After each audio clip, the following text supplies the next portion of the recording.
Kurt Jefferson. Am I up there? Yes, you're up there. Thank you. Kurt, Thank you. I hope I'm not terrifying you with my giant head up there. Thank you so much. it's very big. It's really big. um,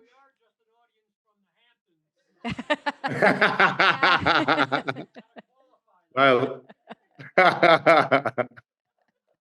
um, Kurt, it's my understanding that you found this book, you found Erasure in 2020, and it was not a one of a high moment in your career. It was stuff that wasn't going well, and it just hit you like a lightning bolt. Can you go back and tell us about that moment?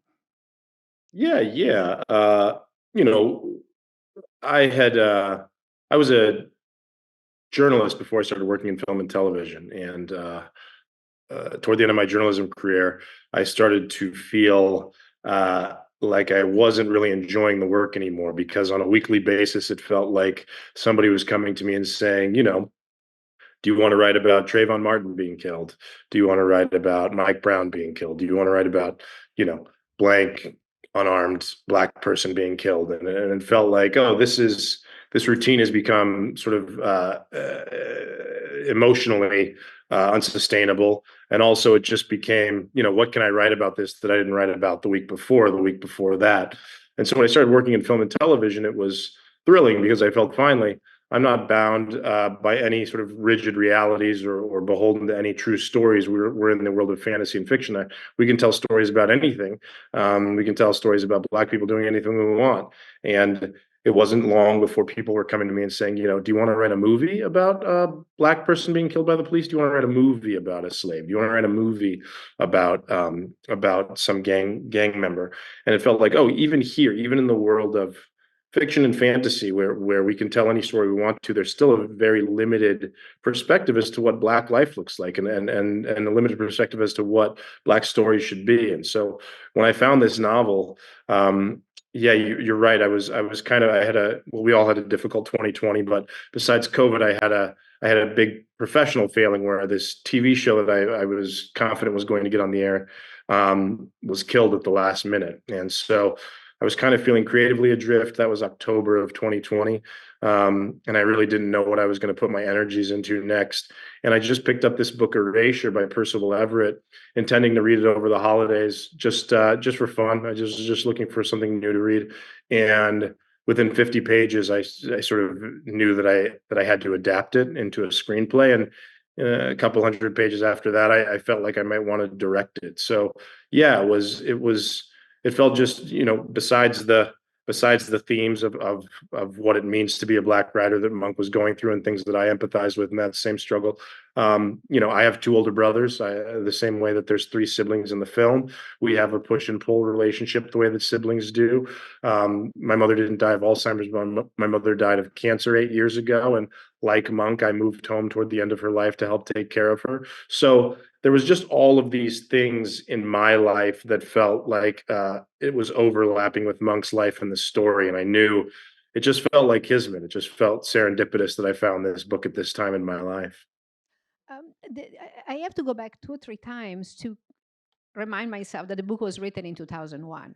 Every time I Yeah. think about this, because it feels so current. And, Yeah. Percival Everett was clearly, anticipating something, but what did you do to make it feel that's today? Was it in the page? What did you change because it feels like it's talking about our lives, not 13 years ago. Yeah. I mean, it is. The book is quite a bit darker than the film. I changed. I changed. This is a spoiler, but the book is, as you said, old. It's almost a quarter century old. So I feel like the spoiler don't apply anymore. But so in the book, for instance, his sister is murdered by an anti-abortion activist who storms into her clinic and kills her and several of the other employees. And so clearly, that's a much darker tone than the film. In the book, also, his father is a philanderer, but Monk finds out that his father had been harboring this secret family in a different state, and he goes and meets his half sister, who's very resentful of the fact that their father was never around. And so there was some things that I just took out because I wanted to make the film a bit more buoyant and funnier. That being said, there's also things that I needed to update a little bit, slightly, to in order to sort of change the to in order to, I think, sort of like fit with the times. And so, for instance, I think that the producer Wiley in the book is far more he's conceived of as a far more, I think, kind of predatory guy. And I think that what I needed to do to update it and make it feel more modern and relevant to today's time is that Wiley is less of a predator and more of a guy who actually, whose heart is in the right place. He says, I have being in jail has helped me understand underrepresented storytellers in a way that I didn't before. And so it's much more about people whose hearts are in the right place and believe that they're doing the right thing by telling these stories, and less just sort of I think more of a in the initial conception in the book is more of a just kind of a predatory, I would say, greedy figure, as opposed to somebody who thinks that they were doing something right in the world. It just is softened a little bit in a way that the book is not softened these people, and I think that it feels more current and relevant with the times. I think that, but we didn't change that much. The book was pretty applicable to today's world too. It's interesting you mentioned that that the book was, I haven't read it, so that the book was dark. And one of the things that makes this film very special, and I saw it twice and plus some now, it's the tonal duality. You have this really sharp satire, which is incredibly funny, and then you have this kind of more straightforward, almost family melodrama, which is intimate and luminous, and there's completely different tone and angles, and tell me a little bit about these two different words, because if it just it's to me is what makes the film special, because they kind of apply the same theory but in completely different languages. Thank you. Yeah, to me, it was important. I wanted to make a film that felt like life, and life is neither comedy nor tragedy. Life is neither personal nor professional. It is all of these things at once. On my worst days, I've still found ways to laugh, and vice versa. On my best days, there's still been some tragedy here or there, and so I wanted to make a film that acknowledged this sort of like duality of the world, and sort of I never wanted it to feel like this is a comedy film or this is a drama film. I wanted it to feel like these people to feel like real lived in characters, and I set out to find that tone in the script, and then we set out to find it on set. They say you make the movie three times: first in the writing, then in the shooting, and then in the edit. And we really found the tone that we wanted to nail down in post. I had this wonderful editor named Hilda Rasula, and she and I, there was really really wonderful things. So in the scene in which Monk tells them he wants to change the title of the book, the day that we were shooting that, we also got the publisher's side. There's those two great actors who play the publishers, Miriam Shore and Michael Cyril Creighton. I just locked off the camera, and they're wonderful improvisers, and they'd worked together before, so they have this great rapport. And I just locked off the camera, and I said, "Hey, let's do a thing where you guys just improvise yourselves, talking yourselves into calling the book fuck." And so, and they were so funny. They just sort of like went on for like 45. I believe Miriam at one point says, it's dangerous, but it's dangerous in a black way, which is very exciting. And I remember all of us on set that day are dying. It's so funny. And then we got to post, and we were watching that scene in post, and I realized, this is great, but it's not the movie. It's not great for the movie that we're making. I think that's where we really found the tone, because I wanted to make, from the outset, I said that I wanted to make something satirical but never farcical. And I think that sort of like that was always the thing that was concerning to me, is, I think that sometimes people set out to make satire, and I think oftentimes it boils over into farce, and I think that sometimes that's by design, and other times I think it just sort of becomes a little bit unwieldy, and you end up with a farcical thing, and when you set out to have a satirical thing. And so I always wanted to make sure that the film didn't collapse under the weight of the comedy. I always knew that it had to be funny, and I wanted it to be very funny, but I also wanted it to feel grounded and real at the same time. And so we did a lot to make sure that it never got too big. The comedy never got too broad and silly and slapsticky. And then, conversely, we always made sure to try and make sure that the sort of more moments of more pathos and emotion never got too dark and depressing, and so that we couldn't pull out of that dip. We always wanted it to, like I said, be somewhere in the middle, like life. How do you think, if in any way your background as a journalist helped you in this project?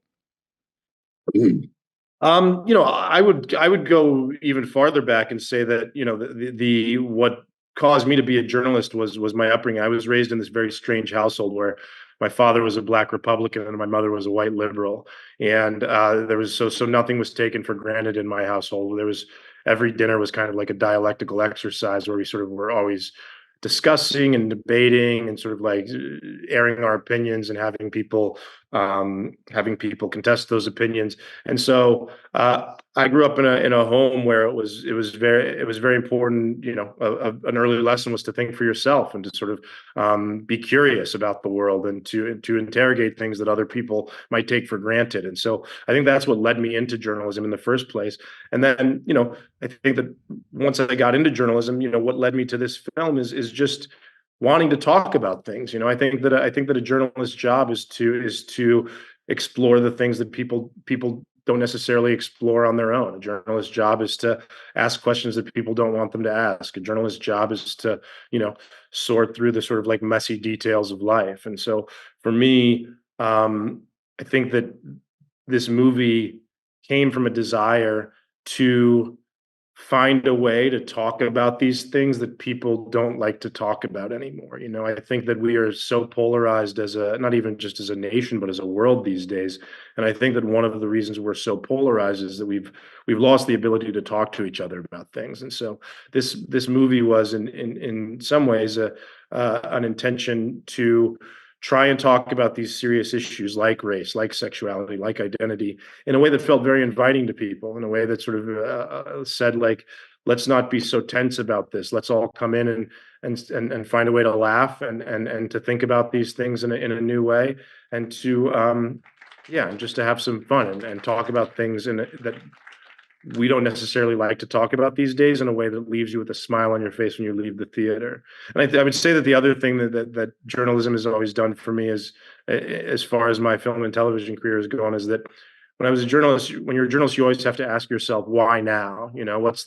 What is it about this story that makes it a front page story on this day in 2024, instead of the millions of other stories that we could be publishing? And so I think that when I found this book, um, it just felt like this is the conversation that I think we should be having at this moment in history. I think that, there's any number of movies that you could be making right now in the world, and it's like, why make this one? And I felt like, Victor Hugo um, says that nothing is more powerful than an idea whose time has come.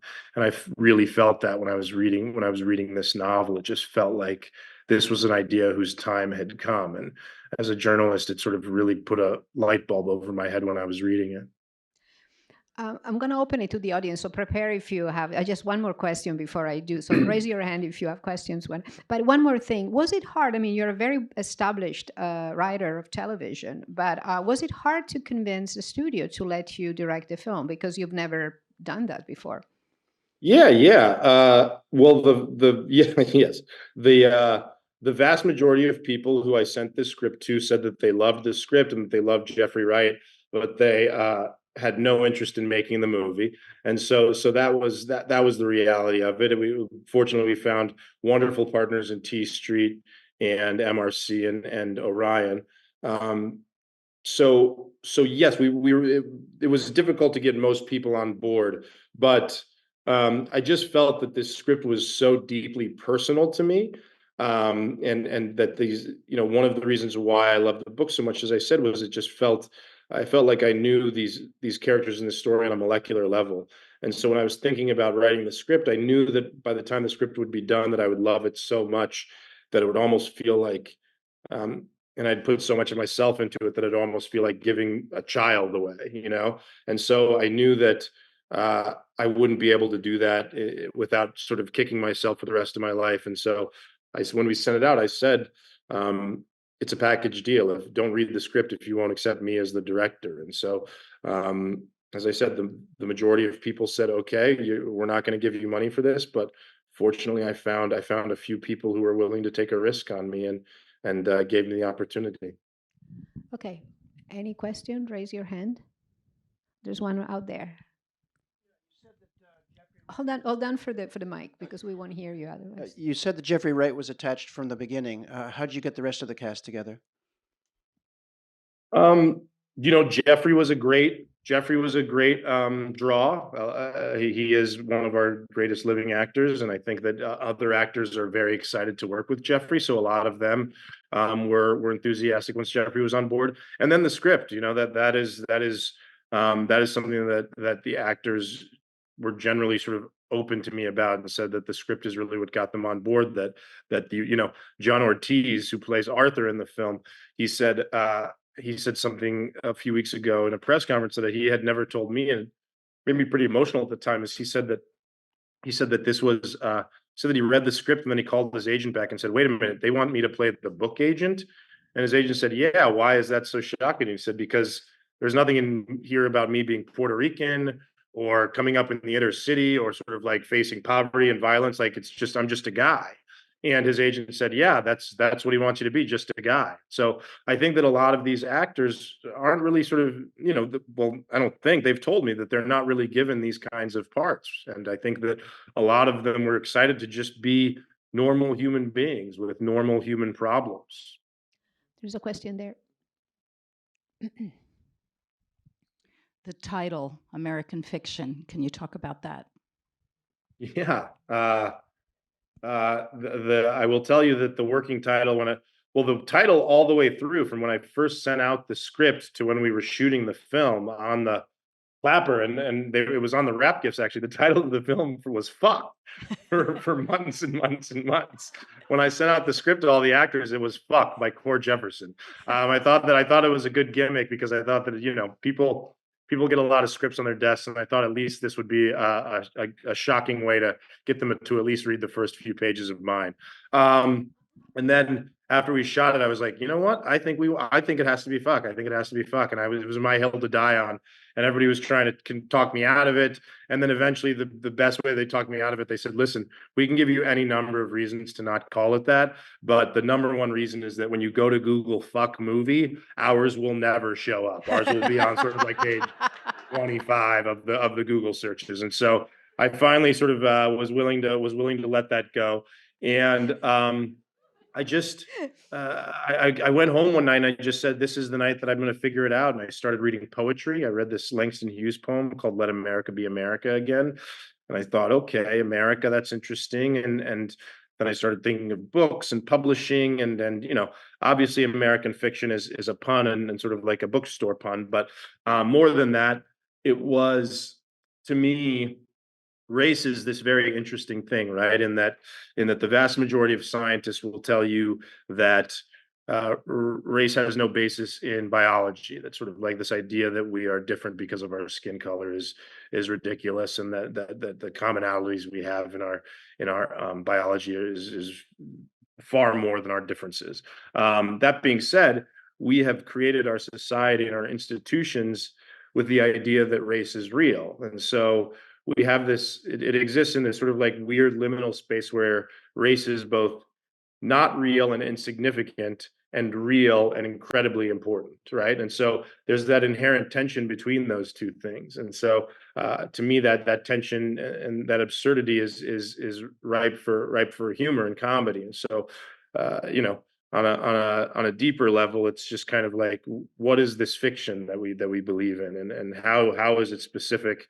How is our specific American take on this fiction different from other places? So you know it's a pun, but also hopefully there's a little bit more depth to it than just being a funny bookstore pun. There's a question here. Hold on. 1 minute for the mic.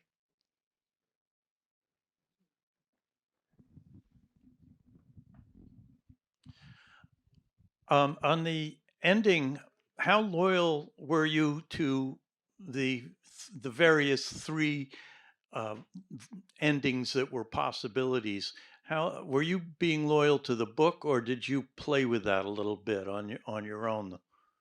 I played with that a little bit. I'll tell you the genesis of that ending is that, well, in the first ending in the film, when he walks up to the mic and it goes to black, that's the ending of the book. And so I knew that if I were to do that in the film, that would be a pretty disappointing ending for people. And so I knew that I couldn't just have him come up there and then it smashes to black. And then the initial ending that I wrote in the script is the second ending. So that ending when he goes to Coraline's house, that was the initial ending that I put in there. But the entire time that I was writing it, I knew that that wasn't right. I knew that that wasn't the best ending for the thing. And if, to be honest, it was just kind of me feeling like a clever writer for him to say, I'm sorry, I haven't been myself lately. I was like, oh, that's a funny pun. We can just put it there, and that'll put a bow on it. And I just, but the entire time I knew that that's not what the ending should be. And so one day, I was driving to a wedding. I had a long drive ahead of me to go to this wedding, and the producer called me and he said, "Listen, we're about to start pre-production, so you really need to figure out what the ending is going to be." And so I went and slept on it that night. And well, I forgot. He said the one piece of advice he gave me was try to think of an ending that feels as audacious as the rest of the film. He said the film is a big swing in itself, and try to come up with an ending that feels like a big swing too. And the book Erasure is pretty metatextual. That's something that happens a lot in Percival's writing. And so I started thinking like, okay, what's a meta ending to this, and what is an ending that feels as audacious as the rest of the film? And so I woke up the next morning and I wrote that ending pretty quickly. I don't normally write very fast. I'm normally a very slow writer and a very slow reader, but for whatever reason, I was able to come up with that ending really quickly. And as I was writing it, it just felt correct. Like the entire time, it felt correct. And to be honest, I think maybe what was lingering in my mind was the ending of this film called The Player, by Robert Altman. It's one of my favorite films about Hollywood and Los Angeles, and it, in some ways, I see it as an homage to The Player. And yeah, when I was done with it, it just felt like this is the correct ending. And particularly that coda when he comes out and sees his brother, that felt like the real. That felt like the perfect note to hit in the end, because I think that I really love love stories that aren't necessarily romantic love. I love love stories that feel like they're platonic and familial or fraternal. And so to me, it was almost like the love story wasn't between him and Coraline. The love story is between Monk and his brother, and sort of finding their ways back to each other is kind of a happy ending for both of them, and instead of just a happy ending for Monk. But yeah, that's how that all came together. I think we have time for one more, and right here. Yep. Can you talk about the decision when Monk starts writing at the computer to break the third wall there with the two guys and consulting with him about what their lines should be? Yeah, absolutely. In Erasure, the novel that I adapted, the entirety of my pathology is published within Erasure. So there's like 110 or 115 pages of Erasure that are dedicated to like 11 chapters of my pathology. And so it's this, so you really get the gravity of what he's writing, and what he's putting into the world when you're reading the book. I knew, of course, that we couldn't spend time on that, and that I needed to come up with something that felt a little bit more cinematic and caused the audience to lean forward in the seats, in their seats, the way that I was leaning forward in my seat as I was reading the novel. And so, the more I started thinking about it, it was like, well, I didn't want it to be like we've all seen the movies where the guys are like banging at their keyboards and then they lean back and take a big sip of coffee and bang more, and then you see the words coming up on the screen really fast. And I just felt I didn't want to do that. That's not what writing looks like to me. I also think that writing is fits and starts, and it's difficult and slow, and I wanted to make sure that it portrayed that, and then I also wanted to make sure that we did something that felt like the audience all of a sudden we'd capture their attention the way that the book in the book captured my attention. And so when we decided that we wanted to, initially the idea was to hard cut, and then Monk's desk would be in the middle of this darkened alley, the way that it is in the book, and he would be sitting there, and sort of like this action would be taking front of him in this dark, dirty alley. But we are an independent film, and we did not have dirty alley money.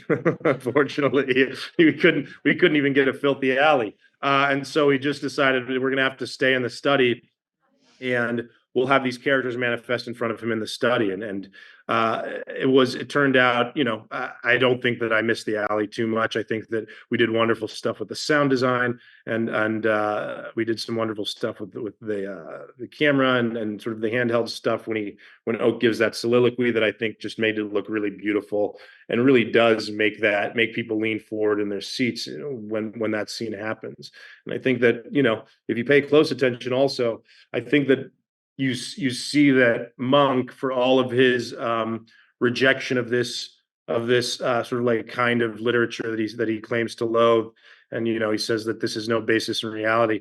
You'll see that scene is about a young man confronting his father, and sort of like a father that he has issues with, and sort of like a father that he feels in many ways has hurt him over the years. And so I think that's kind of the other thing that sort of like the narrative snuck into that scene a little bit, is that for all of Monk's rejection of this type of book, and him claiming that this book is nothing that he wants to be associated with, he couldn't help but sort of like put something serious and important to him in there, and that maybe this book is a little bit closer to his heart than he'd like to let on. I What's going on in there? I can't see what's Nothing. happening. They're clapping you. They're just clapping at your answer. No. I'd love to. I can't tell. I would love to. I mean, I'll sit here and talk to you guys all night, but I guess you have to go. No, we have. Yeah. No, I think I have one more, and it's for me actually, and then we really have to go because we have another show, and I think you have to go too. Jeffrey Wright. I mean, he's an immense actor. I can't imagine anyone else playing Monk, and the multiplicity of emotions and inner work and expressions, and the subtlety of it is just magnificent to watch. Can you talk a little bit about you and him, and the way you built, you created Monk, the Monk that we see on screen? Yeah, Monk. So when I started thinking of Jeffrey Wright as Monk when I was still reading the novel. So I was only halfway through the novel when I started picturing Jeffrey Wright and all the scenes that I was reading, and I think that it was just like, yes, Jeffrey. I don't even think it happened intentionally. I think it just happened subconsciously. I started thinking of Jeffrey, and when we first met on the project, I just knew instantly that he was the guy. Jeffrey I think that he's got this really dynamic range that people don't let him use often. I think that and now that you can see in the movie, he's a wonderful dramatic actor, but he's also very, very funny. Jeffrey does things with his eyebrows that are funnier than some actors can do with their entire bodies, and I think that I knew that he could do that. I also think that it's easy to believe that Jeffrey makes it easy to believe that he's the smartest person in the room. He's incredibly well read. He's an incredibly thoughtful guy, and so I think that all lended itself to this professorial, well-read, well-respected writer. And then I think that when Jeffrey came in, I was incredibly intimidated by Jeffrey at first, because this is a guy who, he's been in Angels in America on Broadway. He's been, he did a 7-hour play for a year and a half every day. Like, this is a guy whose chops are sort of, his bona fides are as impressive as anybody's. And so I was incredibly intimidated to come in there at first, because I was worried, like, oh God, who are you to direct this guy who's in James Bond and Batman and is on speed dial for Wes Anderson and has this entire pedigree. But the thing that I learned about Jeffrey very quickly is that he's not a great actor because he just gets in there and sort of says, leave me alone and let me do what I do.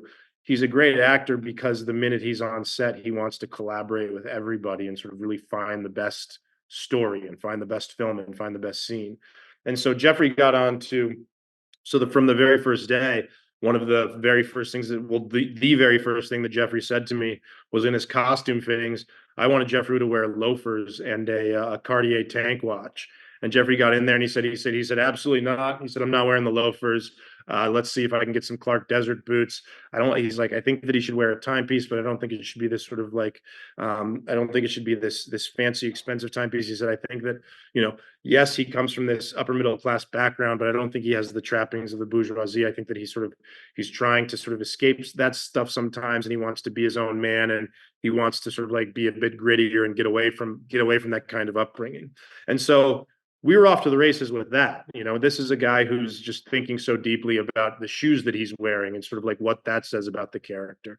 And from then on, he and I just had an incredible rapport, and it helped me, we came up with that character together, and we came up with the scenes together, and he just came in and immediately put me at ease because I knew that he was excited to collaborate with me and excited to find this character with me. And I think that, the character that we ended up finding was one that is very, very deeply personal to both of us. I think that Jeffrey told me that he found a lot of himself in Monk, and I find a lot of myself in Monk as well. And so I think that both of us were coming from a place of understanding this kind of guy who has built a facade around himself and sort of built this armor around himself and intentionally made himself into an island and alienated everybody from himself.